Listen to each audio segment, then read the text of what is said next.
Olá, observadores, bem-vindos a mais um episódio do Observa Aí, o podcast semanal do Observatório Nacional de Segurança Viária. Eu sou Rodrigo Ribeiro, Head de Marketing e Redes aqui do Observatório. Eu sou Paulo Guimarães, CEO do Observatório. Eu sou Pedro Borges, Head de Mobilidade Segura do Observatório. Quer apresentar, Paulo? Temos uma visita ilustre. Temos uma visita e uma participação ilustre. Estamos aqui com José Aurélio Ramalho, o famoso Ramalho, fundador, criador do Observatório, agora líder da Agência Observar e do Instituto Observar. Veio aqui fazer uma visita, né, Ramalho? Sim, mais uma. A gente está dando uma repassada aqui no planejamento de 2024. Ramalho, que hoje é presidente do Conselho Deliberativo do Observatório, depois de muitos anos à frente do Observatório.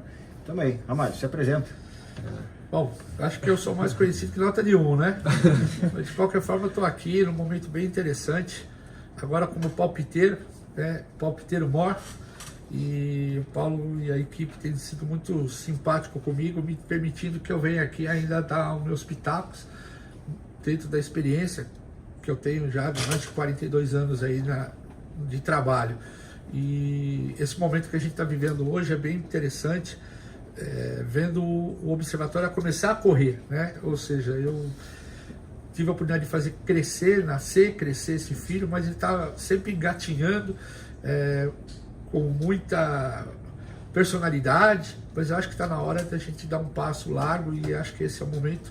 A equipe que o Paulo montou e acho que esse primeiro ano de transição mesmo que a gente está vivendo está sendo muito gratificante ver que a gente acertou na escolha do Paulo, o Paulo na escolha da equipe, e aí estamos aqui hoje para discutir um pouquinho de planejamento.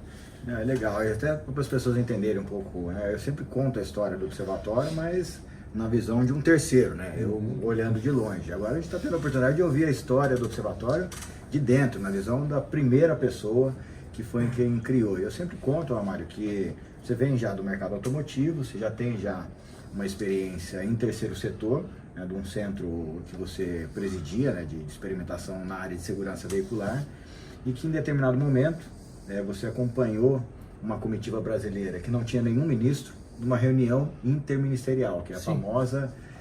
Aquele nome longo? Aquele nome longo, a reunião de nome comprido. Eu não decorei até hoje.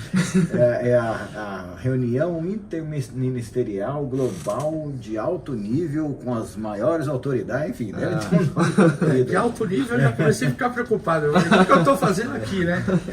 Não, e aí você foi para essa reunião, né, ainda no mercado privado, vamos dizer assim, sem representar governo, e lá você teve esse insight, né? Então, por que você resolveu abrir o Observatório? Essa que é sempre a pergunta que nos fazem aqui. Eu estava à frente do Centro de Experimentação e Segurança Viária, o nome é esse. Veicular?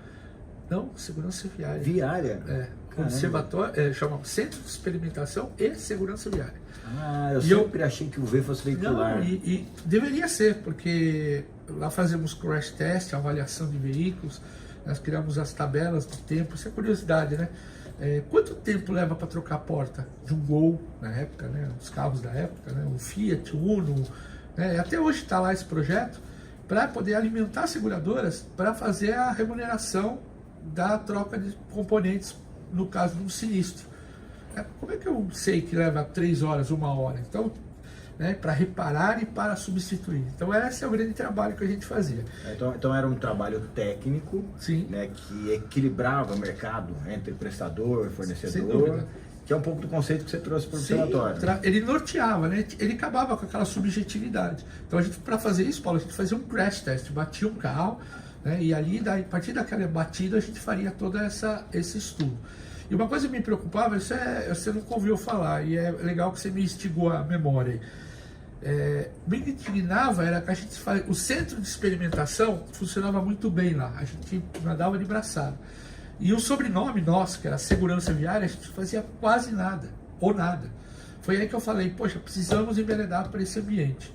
Foi aí que eu comecei a me envolver, conhecer um pouco, ir para Brasília, participar, conhecer, e aí ao longo de 10 anos a gente consolidou o SESV, que era assim que era chamado, né? Como um grande formador de opinião, né? Só que ele, como iniciativa privada, ele tinha poucas, os tentáculos eram um pouco limitados, porque havia sempre a visão que havia um interesse privado nas nossas decisões, né? Aí quando a gente recebeu o convite para ir... Só para a pessoa entender, porque o SESV era uma entidade Pool de seguradoras. Eram 9 seguradoras. Mantidas por seguradoras. Isso. Na época o Bamirindos, que nem existe mais, né? Depois virou o HSBC, né? O Bradesco, a Mafre e assim por diante. E a gente falou, foi quando eu recebi o convite para ir a Moscou, e quando chegamos lá não tinha um ministro, voltei de lá, falei, pô, o Brasil não vai dar atenção para isso. Nós éramos no 3º, 4º, flutuávamos ali. Que mais matava. Ali eu tive a oportunidade de sentar alguns metros do Putin, né? Mas hoje, infelizmente, naquela época eu não tinha essa visão que eu tenho dele. E voltei para cá com essa coisa na cabeça. E eu tinha um amigo que cuidava da área do terceiro setor, o Danilo, que você conhece, ele falou, por que você não monta um negócio? Você fala como terceiro setor, você age como terceiro setor. Aí peguei e levei a ideia do observatório para a diretoria do grupo, Mafre. E falei, olha, estou com essa ideia. E tanto o presidente me apoiou imediatamente, né? Já a área jurídica e financeira disseram que não era business. E aí eu falei, poxa, então eu quero ir embora. Aí eu pedi para sair, né? Saí e montei o projeto do Observatório Nacional de Segurança Viária. E aí... E naquela época você tinha a companhia da mochila. Era você e a mochila. O Paulo, até hoje a mochila me persegue. A semana passada eu estava indo na Paulista ali, fui até a Angélica, para quem conhece o trecho ali, são uns 4, 5 quarteirões. Eu com esse meu pezinho, né? Já o joelho não aguenta, e eu com a mochila nas costas. Cheguei até a fazer uma foto, acho que eu te mandei a foto, não, depois eu te mando. Falei, cara, o que eu estou fazendo aqui com 60 anos com uma mochila nas costas? Né? E foi assim que a gente começou. E graças a Deus, aí nesse período, principalmente as pessoas que passaram pelo observatório, você foi um deles. Eu acho que aquele período que você ocupou a diretoria técnica, a gente deu um salto de qualidade muito grande no trabalho do observatório, e foi isso. E eu já vinha me preparando. Quem me conhece, quem conhece meu trabalho, quem está do meu lado, sabia que eu queria sair em 2020.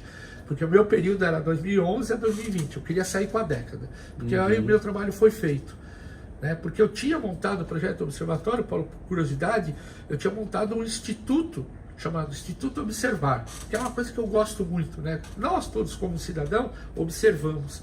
E dentro da observação nós somos críticos. Por que não faz isso? Por que não faz aquilo? E dentro do Instituto Observar, a gente queria incentivar organizações sociais a observar com mais fundamentação técnica, com mais estruturação, não no achismo. E aí surgiu a ideia de montar o Observatório Nacional de Segurança Viária. Aí eu já tinha esse chamado Instituto Observar. E aí eu tive que deixar o Instituto Observar de lado, porque eu tive que entrar de cabeça no observatório para trazê-lo até 2020, que era a minha intenção, e fiquei até 22 por causa da pandemia. Então a pandemia também nos afetou.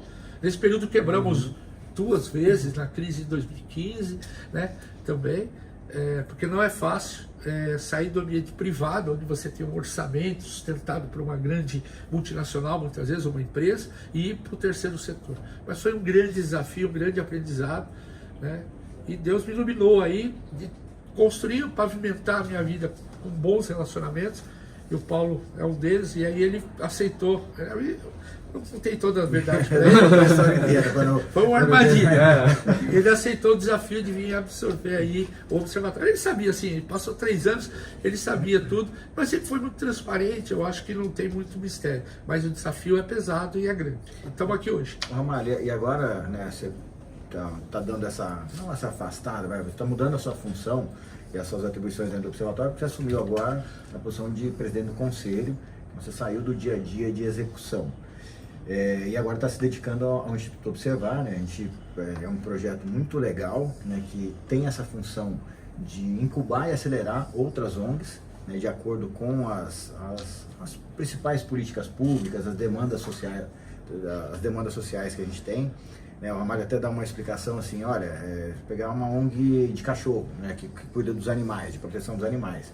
Você tem pessoas muito boas, apaixonadas pela causa, mas que não tem estrutura organizacional, que não tem estrutura jurídica, administrativa, de comunicação. E o Instituto Observar está com essa ideia, né, de ajudar essas ONGs a produzirem seus trabalhos. É isso? Exatamente, Paulo. Você falou bem, exatamente. Pegar esse apaixonado e ajudar ele a crescer. e até buscar a tal captação de recursos, para que ele tenha fôlego no primeiro e segundo ano para poder caminhar.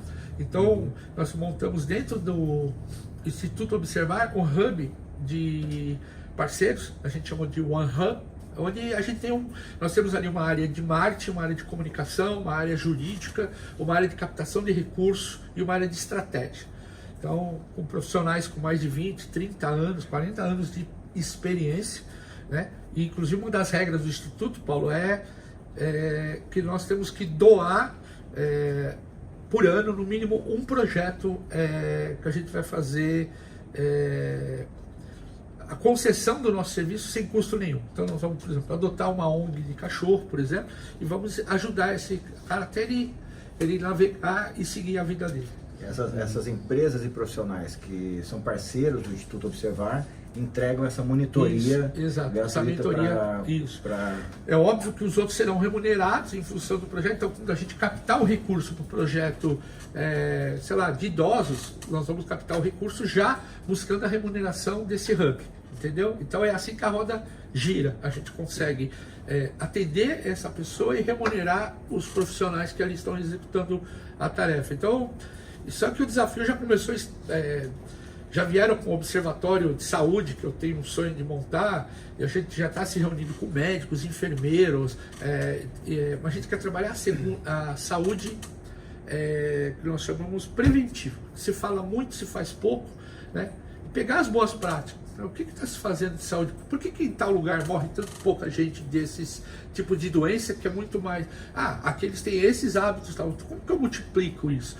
Né? Então, essa é a ideia do Observatório de Saúde. E a gente já copiando, Ctrl-C, Ctrl-V, o que nós fizemos no Observatório.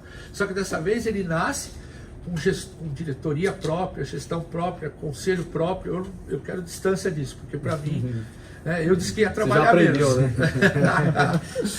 É legal. E assim, Ramalho, a gente tem uma missão aqui, né? Você falou a sua missão, e até 2020 foi prejudicado um pouquinho aí pela pandemia.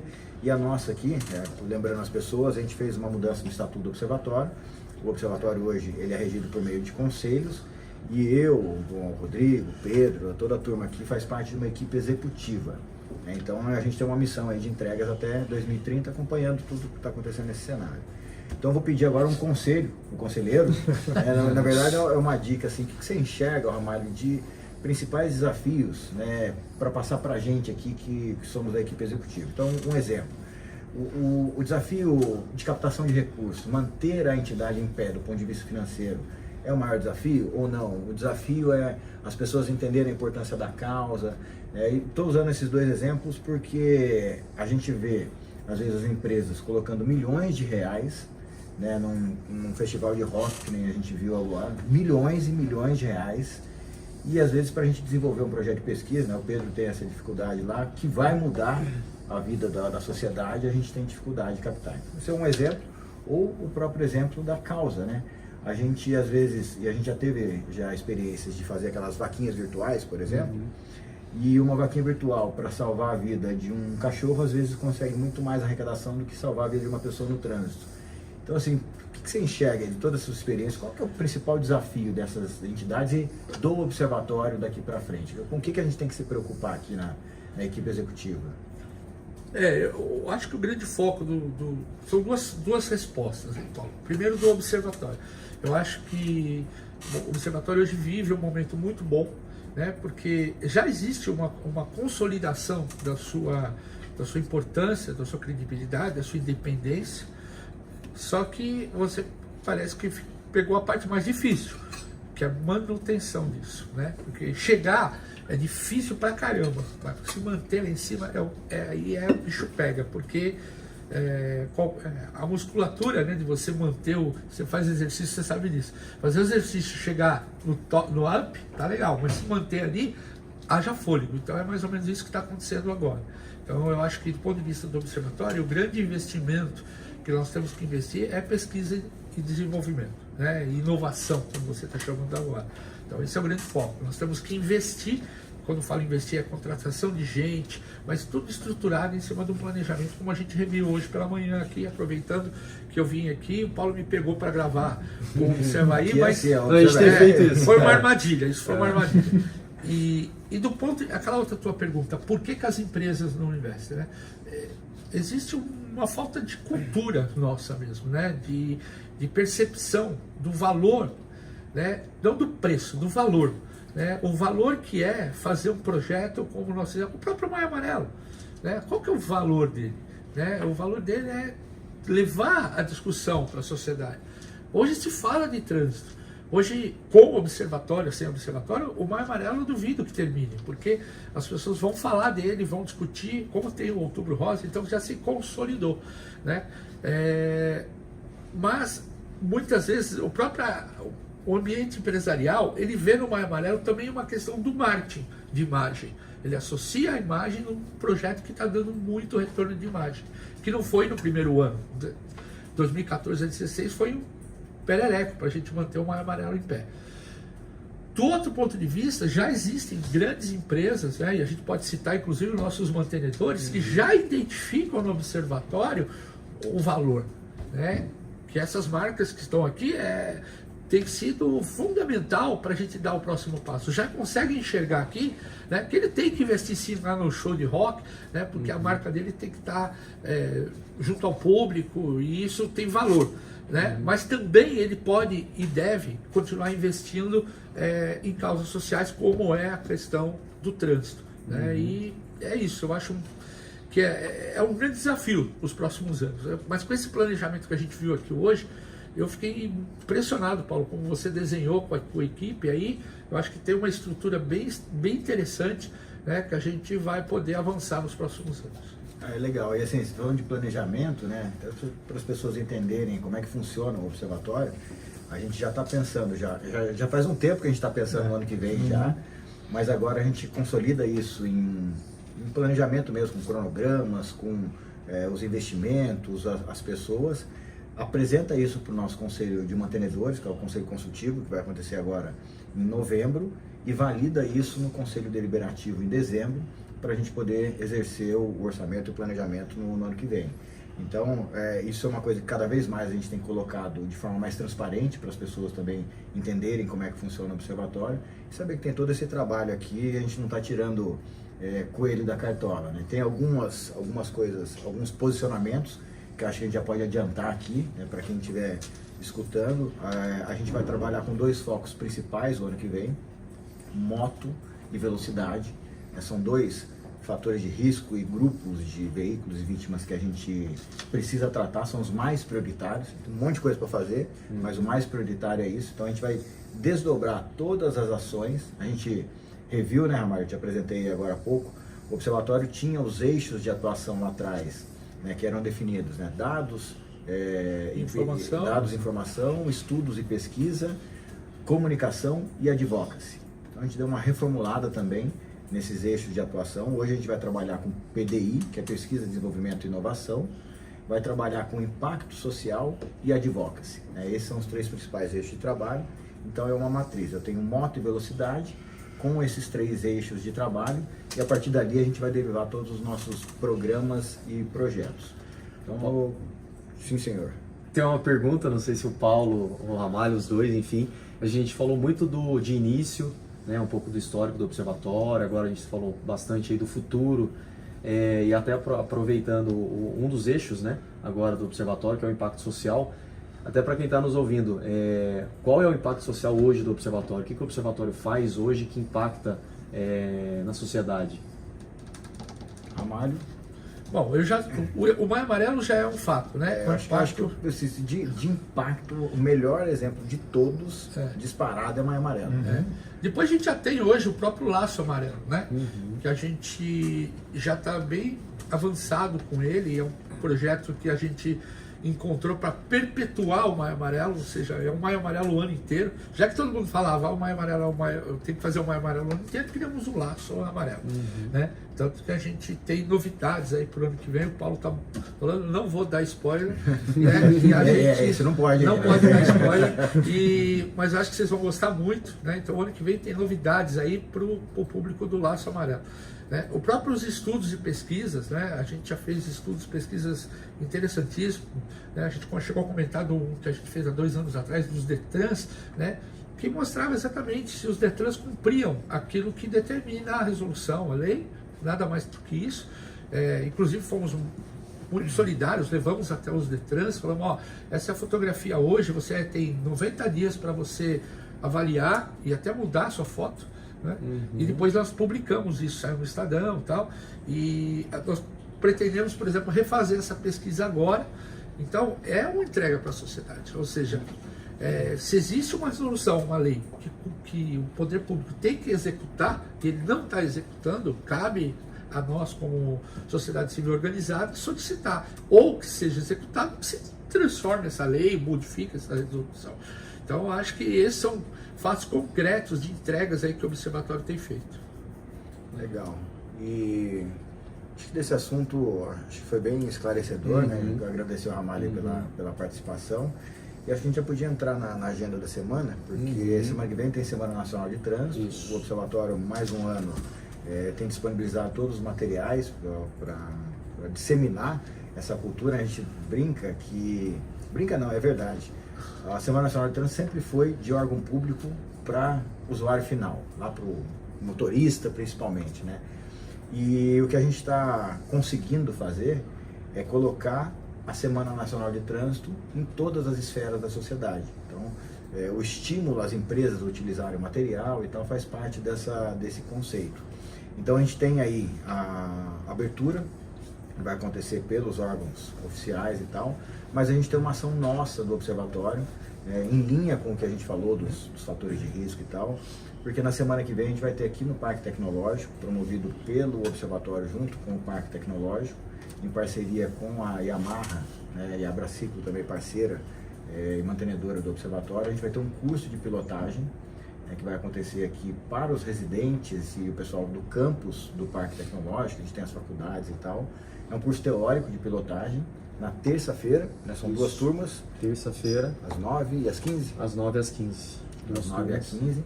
Então já deve estar rolando aí o formulário de inscrição, quem é do parque aqui ou quem é da região aqui que quiser participar. É uma iniciativa direcionada para os residentes do parque, mas ela é aberta para qualquer um da sociedade. A gente está conversando com a prefeitura também, em parceria e tal, Polícia Rodoviária Federal. E na quinta-feira, aí já é um curso, a gente vai pegar essas pessoas que passaram pelo teórico, dali a gente vai selecionar uma turma para dar um treinamento de 6 horas, tudo gratuito também, de pilotagem prática.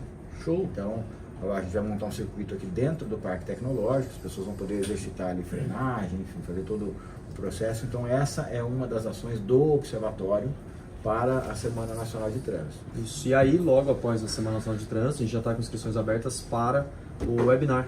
E também para divulgar, não sei se o Pedro quer. Sim, vai falar ser um pouquinho. A gente já falou no último episódio, webinar Guia do Ciclista Seguro, na sexta-feira, dia 22, Dia Mundial Sem CAF. Vai ser às 10 da manhã. Não sei, já vai publicar com um formulário de inscrição.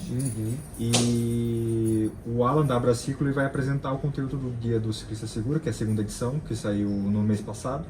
E a gente teremos convidados também para debater sobre o assunto. Já tem os confirmados? Já temos. União dos Ciclistas do Brasil, uma das entidades confirmadas. Sim, e Ciclocidade. Ciclocidade também, que é uma outra ONG, que estão juntos com a gente na ação de advox. Sim. Tem atualização da ação de advox? Não temos ainda. Tá, a gente está, Ramalho, até com essa ação de advox para mexer com a questão das velocidades, né? E o ponto que a gente está hoje é o desafio do desapensamento. O que é isso? Foi criado o PL, a gente está acho que com 8 ou 9 autores, né? Nesse PL que visa alterar o Código de Trânsito para permitir a fiscalização por velocidade média. Só que ele foi apensado, ficou um texto muito bom, todo embasado com estudos e pesquisas do Observatório. Só que a hora que ele foi para o Congresso, entrou naquela maluquice lá de regimento interno, ele foi apensado com mais uns 275, né? Sim, por aí. 275 projetos de lei. Então o movimento agora é de desapensar para que ele seja tratado em um rito diferenciado. Aí tem as regras do regimento interno lá que eu não entendo nada, mas a ideia é a gente conseguir avançar e tirar esse do papel, porque ele está misturado com um monte de jabuti lá que a gente não quer nem saber. Então é também esse webinar faz um pouco de relação com isso, porque velocidade ele tem o tratamento e a gestão da velocidade tem a função de preservar os usuários mais vulneráveis, e ali a gente tem pedestre e ciclistas atuando, e por isso que essas entidades estão junto com a gente nessa ação. Ótimo. É isso, de agenda é isso. Então, lembrando, os materiais da SNT estão disponíveis para download, então você pode baixar gratuitamente, mais uma vez, lá no site do Observatório, e disponibilizar aí à vontade dentro da sua empresa, da sua organização, entre os grupos aí de amigos e familiares. E tem uma outra, nos próximos episódios a gente vai atualizando, porque a agenda é um pouquinho mais distante, mas no final do mês a gente tem um evento também no parque. O Weekend, né? O Innovation Week. Innovation Week. O Innovation Week é um evento onde o parque proporciona aproximação entre empresas, principalmente, empresa de inovação, empresa que tem prestação de serviço. O Observatório está presente. A vinda do Observatório para o Parque Tecnológico começou a ser consolidada no Innovation Week do ano passado, e esse ano a gente vai estar aqui com o Observatório muito mais na condição de ofertante do que de consumidor. O que é um ofertante dentro desse Innovation Week? É a gente colocando os nossos projetos. Então a gente tem ali, acho que o foco principal é o programa Laço Amarelo, que a gente vai oferecer para as empresas, né? Para as empresas entenderem o impacto social que isso causa e tal. Então é um evento, é um evento aberto, pode vir gente de fora, inclusive de fora de São José, de fora do país. Então vamos aproveitar para a gente fazer essa divulgação também, para as pessoas se prepararem para vir para cá. Beleza, então da agenda é isso. Agora, Amaro, a gente tem uma parte aqui do Observa Aí. E o Pedro e o Paulo trazem a dica e curiosidade da semana. Só que é o seguinte: os visitantes, normalmente a gente laça para poder participar, e a gente também terceiriza, às vezes, a dica e a curiosidade. A parte, né? Eu posso terceirizar também? Então, aí... Não sei, vocês têm coragem? Tem. Como é que é o negócio? A gente Mais tem uma aqui, surpresa. A gente tem aqui a dica e a curiosidade da semana. Então a dica é sempre com o Pedro, uma dica, né, de mobilidade segura, e uma curiosidade ligada à segurança viária que o Paulo costuma trazer. Você vai querer terceirizar já? Não, deixa eu terceirizar depois, vamos ver se o que o Pedro tem para essa Eu vou semana. terceirizar também. Eu acho que o Ramalho pode trazer umas dicas aí de segurança veicular pra gente, já que é a área que tem mais experiência. Uma dica, Mário, para quem está escutando a gente, uma dica de segurança. Olha, E não pode ser nenhuma que o Pedro já deu aqui, hein? não, olha, eu duvido que o Pedro tenha dado, não por falta de conhecimento, Pedro, é porque é uma dica. Um jornalista me perguntou uma vez, e a hora que eu respondi isso, ele ficou indignado, sabe? Porque ele estava esperando alguma coisa, e eu falei assim, e a pergunta era quase igual. Ele perguntava sobre qual foi o maior avanço tecnológico do automóvel, né? E eu disse, a seta.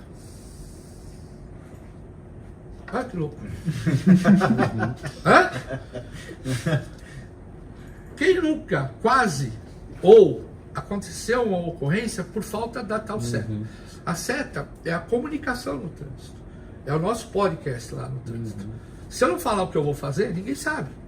Então, se eu vou entrar à direita, se eu vou entrar à esquerda, quantas vezes você ficou no cruzamento, numa esquina, esperando, se o cara ele pega e passa reto, se ele tivesse dado seta, avisando a manobra que ele ia fazer, que ele ia entrar à esquerda, você podia fazer a travessia, antecipar o seu deslocamento, evitar aquele volume de carros que vem vindo lá atrás, diminuir o seu risco.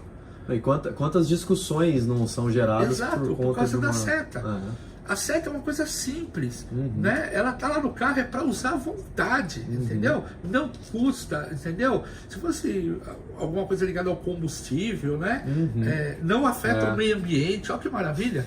Então, dá seta, entendeu? Boa. Porque, Boa dica. porque ela é básica, entendeu? Os outros componentes são passivos, ela é ativa, é uma segurança ativa, né? E você consegue alertar as pessoas do que está acontecendo. Essa é a minha dica. Muito boa. Então, já que o Pedro terceirizou, vou terceirizar também. Aproveita o frete. A curiosidade, a gente sempre traz um elemento curioso relacionado a trânsito. Semana passada, o que eu trouxe de curiosidade? Não estou lembrando agora. Semana passada foi o... não, foi do... Não lembro. Foi das mãos. É verdade, a mudança de... o aniversário de 60 anos. 60 anos da mudança de circulação da Suécia, que era mão inglesa e passou a ser mão direita, que foi o dia do pandemônio, lá, conhecido como dia H. Então são curiosidades. E aí eu estava lembrando, o Ramalho vem do mercado automotivo, e ele me contava cada história de quando ele era do processo de qualidade da Ford, Então, se eu puder trazer alguma curiosidade de como era fabricado o carro antes, enfim, alguma coisa assim que seja curiosa para a gente aprender. Ó, eu fiquei durante dos 22 anos que eu fiquei lá, dos momentos mais legais que eu trabalhei chamava audit. A gente auditava um carro por dia. Então nós tínhamos uma equipe com 6 auditores e a gente auditava um carro. Ia lá no pátio, escolhia o carro que a gente queria e a gente pegava. Então tinha que ter os modelos, então era na época, eu peguei Del Rey, Escort, né? Nossa, Ford. Que vocês sabem o que é isso? Eu sei. O pior não é isso, Paulo. Pegava esse carro e a gente fazia primeiro um teste de rodagem, a gente andava no carro para avaliar ruídos e rangidos, que a gente chamava, e depois a gente fazia uma desmontagem do veículo, né, que eu tinha a parte do audit elétrico, né, para avaliar possíveis falhas de conexão e montagem. E tudo isso gerava uma nota.